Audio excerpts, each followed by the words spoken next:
Olá, eu sou o Rafa e você acaba de entrar em sintonia com Vozes do Warp, o seu podcast semanal com tudo sobre Warhammer.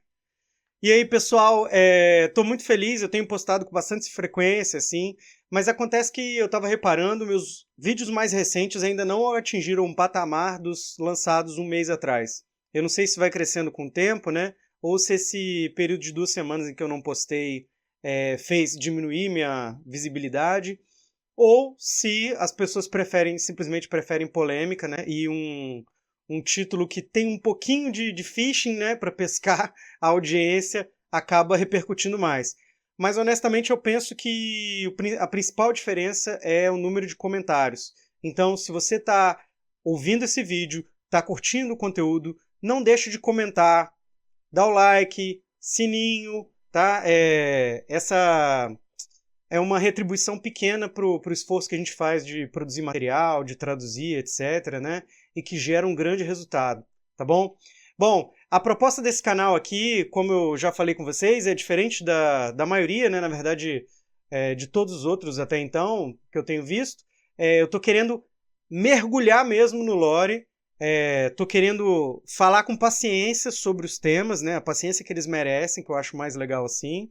E para se aprofundar, eu estou trazendo um contato direto com o material original. Então, vocês viram, por exemplo, na semana passada, como ficou a Sala do Trono quando Magnus foi dar o recado que seu pai estava sendo traído, né? É uma loucura, porque fico pensando em poucos cenários de ficção, independente do nível de poder, poucos imperadores, poucos reis, poucos líderes poderiam sobreviver a um ataque surpresa em que a Sala do Trono é literalmente inundada pelas intermináveis forças infernais. Sem aviso prévio, o inferno invadiu a Sala do Trono. E realmente, assim, não sei se é um milagre, mas é uma prova, né, do potencial do Imperador e dos Custódios, o mero fato de que eles sobreviveram ao ataque e ainda contra-atacaram, né? Entrando no portal, atravessando o portal por onde eles estavam sendo invadidos, né? É realmente incrível. Magnus, ele não quis fazer nada errado, mas não sei, não foi muito legal não. O que vocês acharam? Enfim, é incrível. Essa questão também do Custódio com a Irmã do Silêncio, né? A forma como eles são um do outro, né? Eles são uma dupla e funcionam muito bem em conjunto. Contra eles, poucas ameaças da galáxia podem resistir, né? Porque o Custódio é a primazia marcial e física, né? Mecânica. E a Sister of Silence, a Irmã do Silêncio, ela com sua aura de nulidade, né, com sua anátema à distorção, acaba neutralizando qualquer feitiço ou entidade do imatério, né?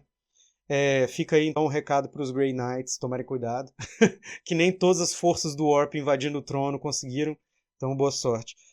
Enfim, continuando a narrativa então, pessoal, já falamos sobre os Custodes, como que eles veem que os primarcas são imperfeitos, são uma ferramenta com obsolescência programada e só eles, na verdade, são os verdadeiros guardiões do Imperador. Na semana passada, eu traduzi também Duas Lanças Metafísicas, que é um conto excelente, narra como que o Imperador já estava planejando, tramando as coisas, né, muito adiantado, e estava lá fazendo duas lanças enormes que ninguém nem tinha tamanho ainda para empunhar aquelas coisas. Malcador falar deuses de novo, né?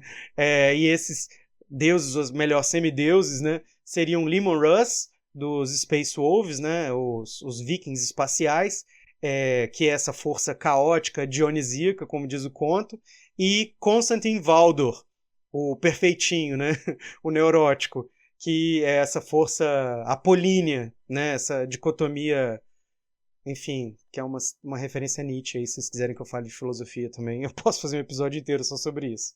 Mas essas lanças, elas têm características opostas e complementares. A lança que Leman Russ recebe do Imperador e nunca usa, é capaz de iluminar as suas vítimas.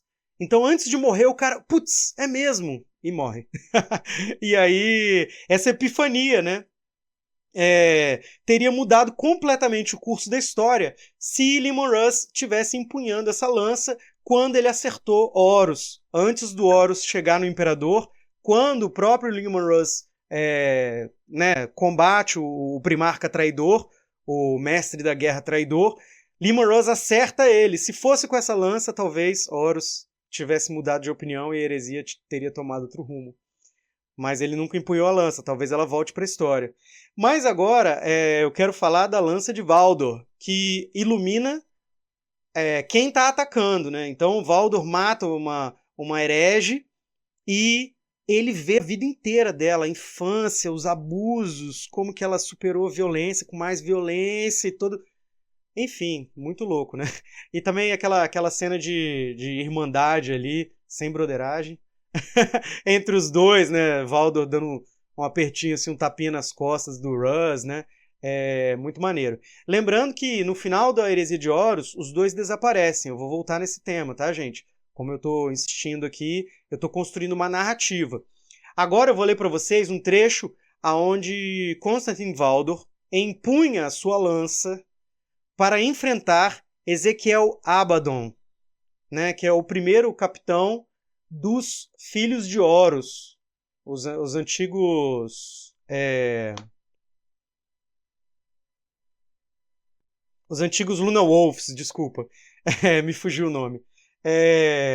Então, ele é o braço direito de Horus, né, do mestre da guerra, e ele é o comandante da Legião de Horus. E esse cara, ele no cenário, no setting atual, ele é um dos grandes vilões, né? Ele é o líder do caos não dividido. Então, ele é uma das principais forças do universo no atual 40K.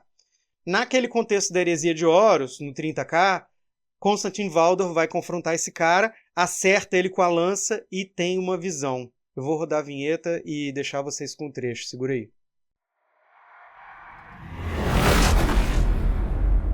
Esse é um trecho de O Fim e a Morte, volume 3. Constantin percebe que algo está errado no momento que forçam a entrada e avançam sobre pilhas de destroços. Não é a sinergética ou a sensória, mas algum tipo de consciência nele, como se o conhecimento arcano que foi acumulado através da lança tivesse ampliado sua sensibilidade às correntes da distorção. Ele grita um aviso, mas o mundo já está mudando. O teto se rasga, abrindo-se como pele, inundando-os com a luz do dia.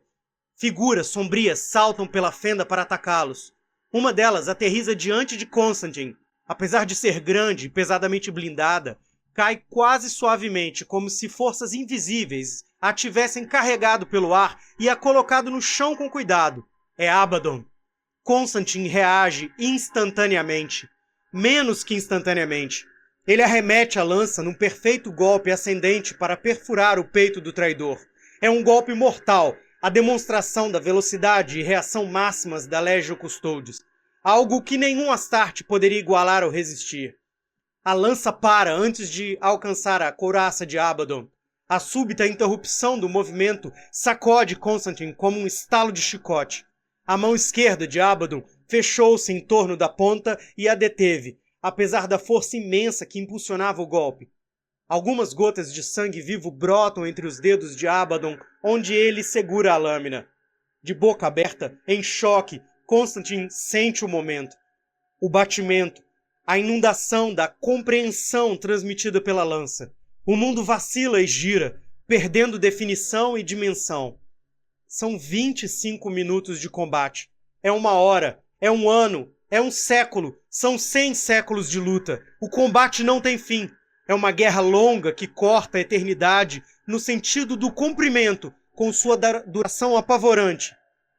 Uma tempestade de brasa passa por ele, e cada uma é um mundo em chamas. Toda a galáxia arde. O conhecimento transmitido pelo cabo da lança à sua alma não é o nome de algo morto que Constantin possa dominar. Não é um segredo oculto da distorção ou fragmento de saber criptografado que ele possa aprender. Ele não pode controlá-lo, pois já está sendo controlado por ele. Tudo que aprendeu sobre o caos até então o mostrava como uma essência que faz jus ao nome inadequado. Um caos, um turbilhão febril e contraditório, sem impulso único, que gira sem lógica ou motivação, devorando-se e guerreando consigo mesmo, tão propenso a se aniquilar quanto a voltar sua selvageria contra o espaço real e a matéria. Mas isso é completo, é inteiro, é focado, é o caos não dividido, condensado numa força atroz pela imposição de uma vontade incalculável. Constantine está olhando para o futuro a partir do ponto atemporal no coração desconstruído da Vengeful Spirit. Ele contempla 10.000 anos à frente para um futuro que já tem 10.000 anos. Um futuro que o encara como se estivesse diante dele. É o caos inteiro, acorrentado e escravizado, fundido numa ponta letal de lança que atravessará o império da humanidade e garantirá sua ruína. O fio cortante de uma legião em negro. O símbolo inequívoco da morte. Não há mais nada a aprender ou saber. Há apenas guerra. Guerra e um único nome. O pior presságio que qualquer baralho de cartas proféticas pode revelar. The Spoiler! Ele sussurra. A revelação é tão vil que Constantine recua. Ele solta a lança. E é a única coisa que Abaddon não espera que ele faça. Nenhum custódio abandona sua arma, especialmente uma tão potente. Ele a larga antes que Abaddon perceba e desfere um soco no rosto dele. O primeiro capitão se dobra, ainda segurando a ponta da lança com a mão esquerda. Ele balança como arma improvisada para afastar Constantine. O capitão-general e a lança caem juntos pelo convés, que já não está inclinado, mas girando. O destroço da plataforma orbital está virando. A realidade local, já frágil, se inclina. O convés vira parede, a parede vira convés. Objetos soltos e destroços rolam e colidem. Constantine cai em direção à parede, mas o giro continua e de repente ele está caindo em direção ao que antes era o teto. Ele despenca, os membros girando na direção do buraco aberto no teto.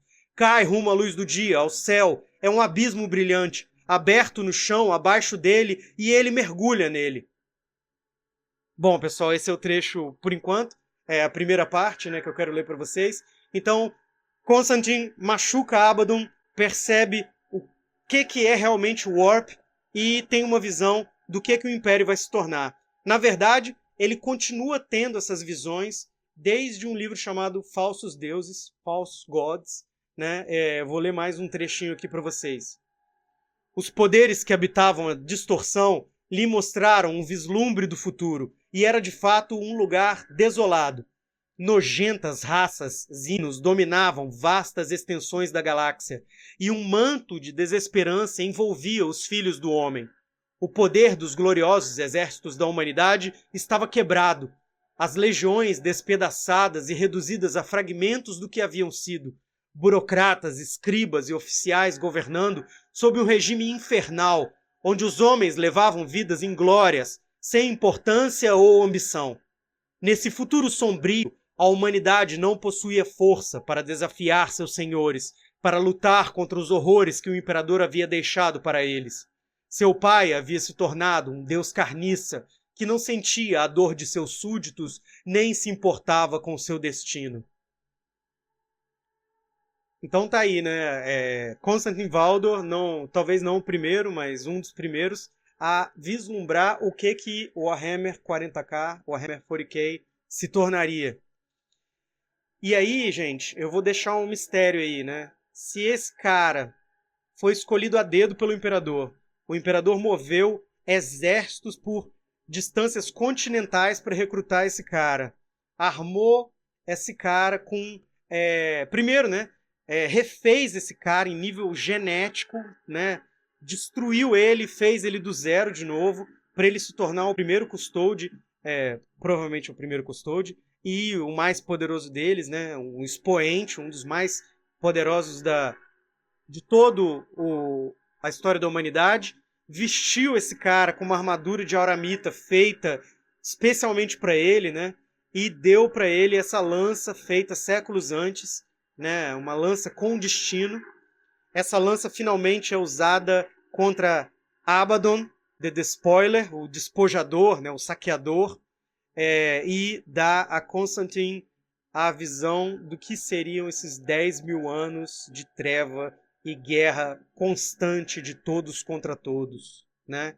As raças alienígenas, os Xenos ou Xenos, que infestavam a galáxia, os Tiranides chegando para devorar a galáxia, o Rei Silencioso agora retornando para acelerar os protocolos de reativação dos Necrons dormentes, né, do Império Infinito, e a humanidade dividida ao meio pela Cicatrix Maledictum, né?